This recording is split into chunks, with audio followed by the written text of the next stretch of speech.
Hello my dear friends, how is it going? I'm Ari Thurger and today I'm going to talk about the Rune of Odin. What it is, what we truly know of it and its uses. By the way, I have just realized recently that I've been a YouTuber for almost 6 years now and I haven't properly introduced myself, but this was never about me anyway. Well, I'm an archaeologist among other jobs I have in order to survive, that's life.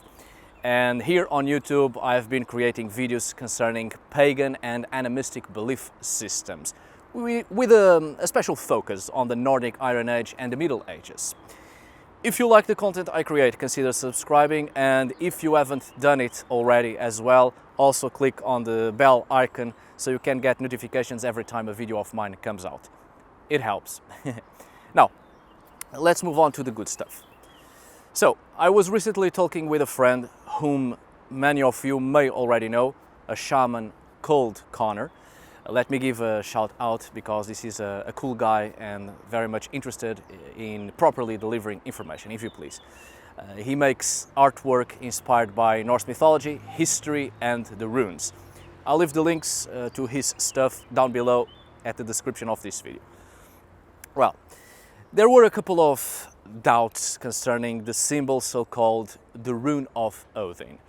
So I've given a little hand with what I knew at the moment, at the time, but I rapidly went down the rabbit hole and was eager to explore more concerning this symbol, which pushed me to make this video. Anyway, the so-called Rune of Odin, so-called in the internet, for this symbol you are watching somewhere here on the screen, doesn't really have that name in the sources. The closest we have is Delusion Stave Odin, as one possible translation, but we shall get there. There's no particular indication on how to do it, where to place it, and what it actually does and how to use it. I'm sure you will find on the internet that it is for camouflage and illusion or deception, although I don't know where that is coming from, that information. I've seen some people selling merchandise with this supposed Rune of Odin, and they say all sorts of stuff about it, that it is a Viking rune and it was used by the berserkers to hide, to create illusion, for camouflage and deceive the enemy, etc, etc. And if you are buying this sort of merchandise because you think this has the meaning they tell you it has, this video is indeed for you to protect yourself and your wallet. And there it is. Some of you have asked me why I don't work anymore with people who sell this kind of stuff, this merchandise, and this is why. I had this experience before very briefly and it was enough, and I hate the fact that some people continue to feed misconceptions and deceiving the public for personal profit. I hate that and I cannot be part of that. So I have quickly cut any ties with some people I've briefly worked with. The manner in which they serve the public reflects upon me. And I too have been deceived, giving my name so that without previous knowledge from my part, dishonorable people could use it and profit from it. I'm sorry for setting loose this steam.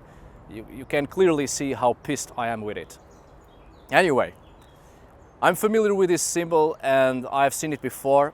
Here's my mind process during my research.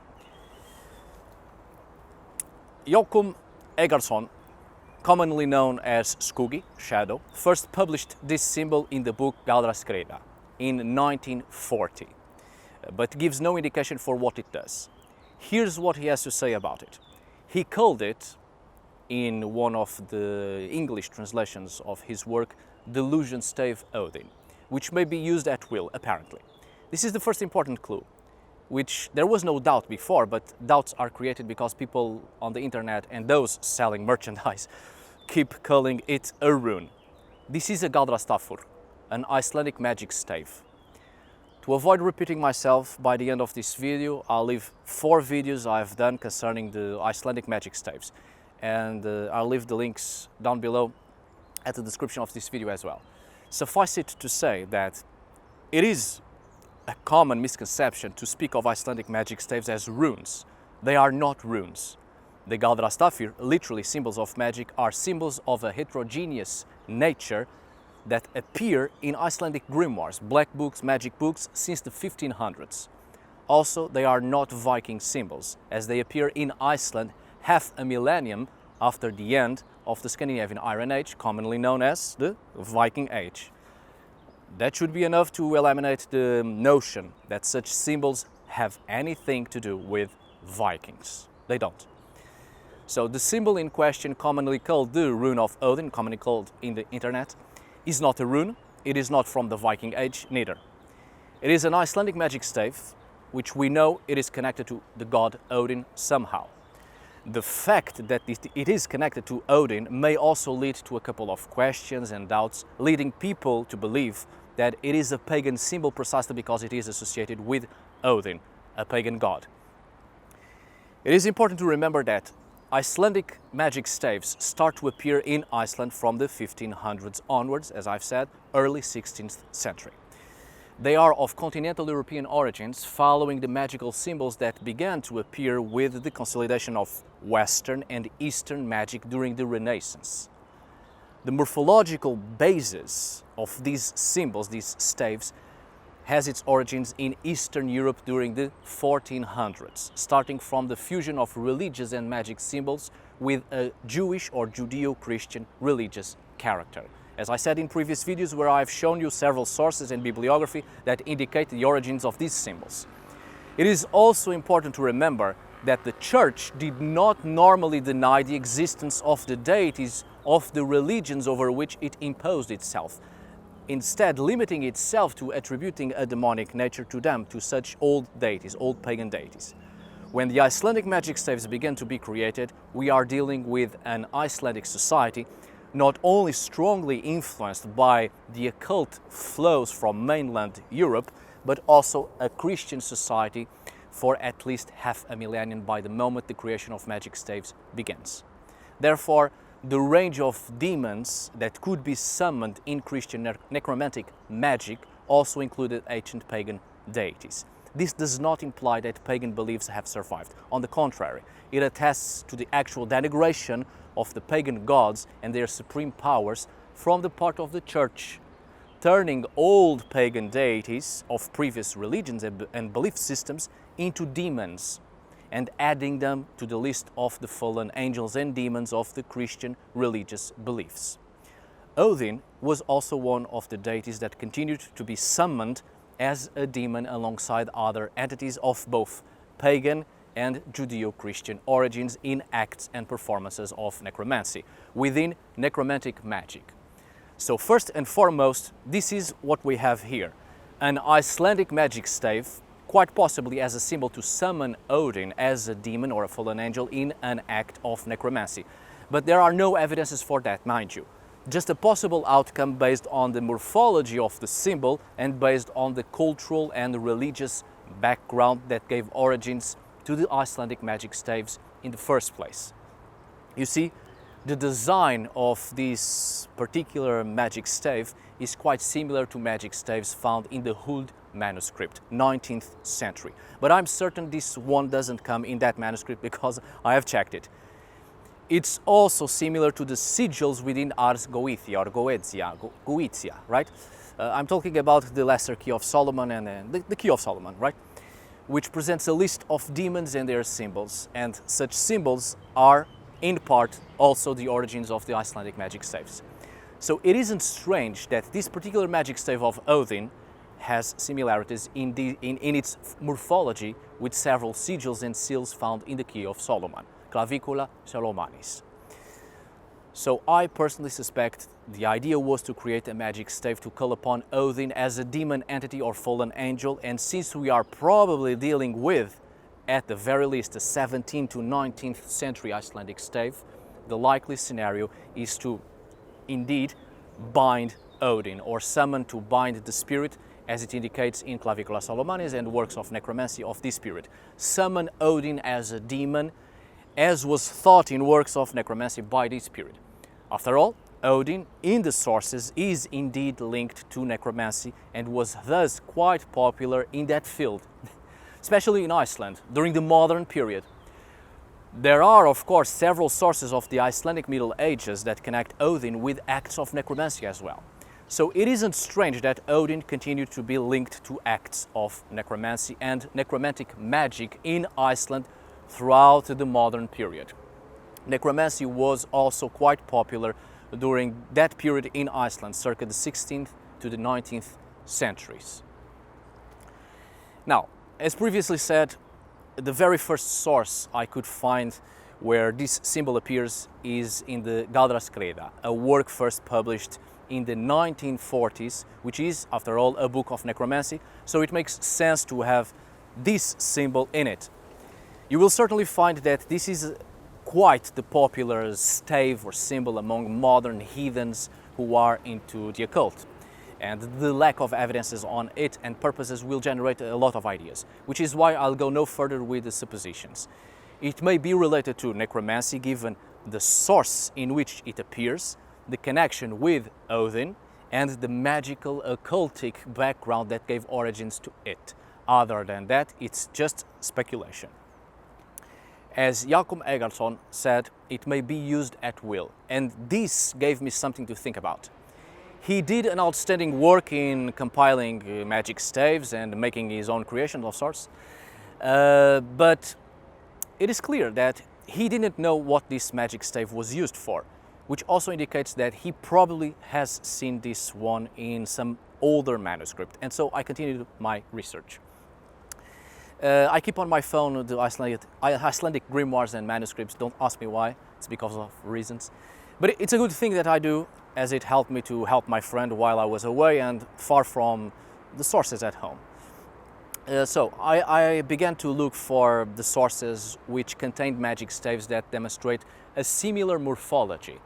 Since the 1500s until the 19th century, we have several Icelandic grimoires, and we are face to face with a continuous evolution of the symbols and their meanings. And the artistic evolution of these symbols, of these staves, was the key element to find the origins of the magic stave of Odin we are dealing with here.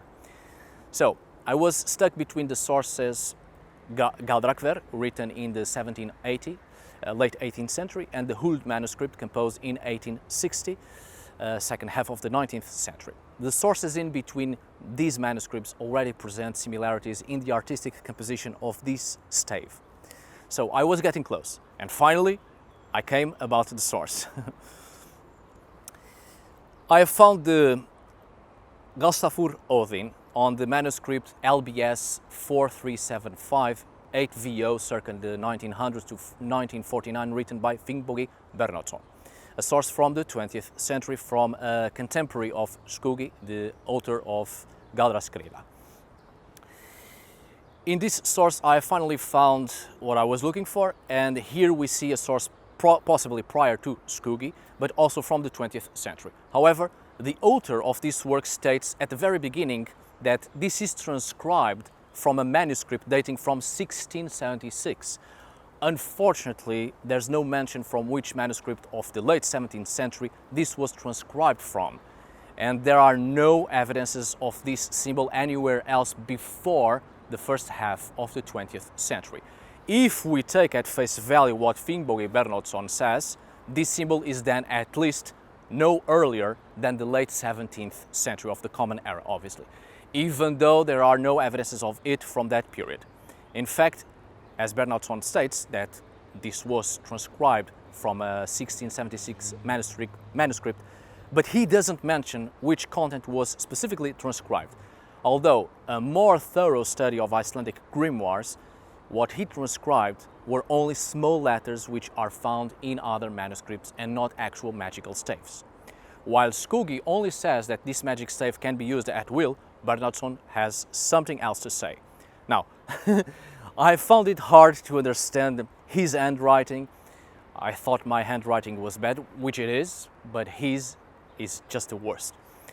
I was having trouble with a little letter in there which seemed to be a B or an L, and this was giving me headaches. So I've called on Sigurboði Grétarsson, another shout out. I love his work and art, and thank the gods he managed to understand this guy's handwriting.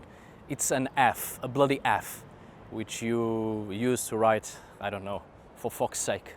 The best translation into English would be missing Galdrastafir Óðinn, no description. Basically what he is saying, or what he is giving us, is nothing aside from the symbol itself. It is unknown, It is a missing character, a missing symbol whose known connection is to Odin. And it says no description. In other words, what he means is the method is missing, which is why later Skuggi says that it may be used at will. There's no specification, and it can just be used for whatever and whichever purposes. On the internet it has been called the Rune of Odin, but we have seen already that it isn't a rune but a magic stave, and there are people saying it is for camouflage or to create illusion, but that is a very bad translation if anyone even tried to translate the sources. It isn't camouflage, it isn't illusion, it is literally missing magic stave, missing Galdrastafir, as the information is lost.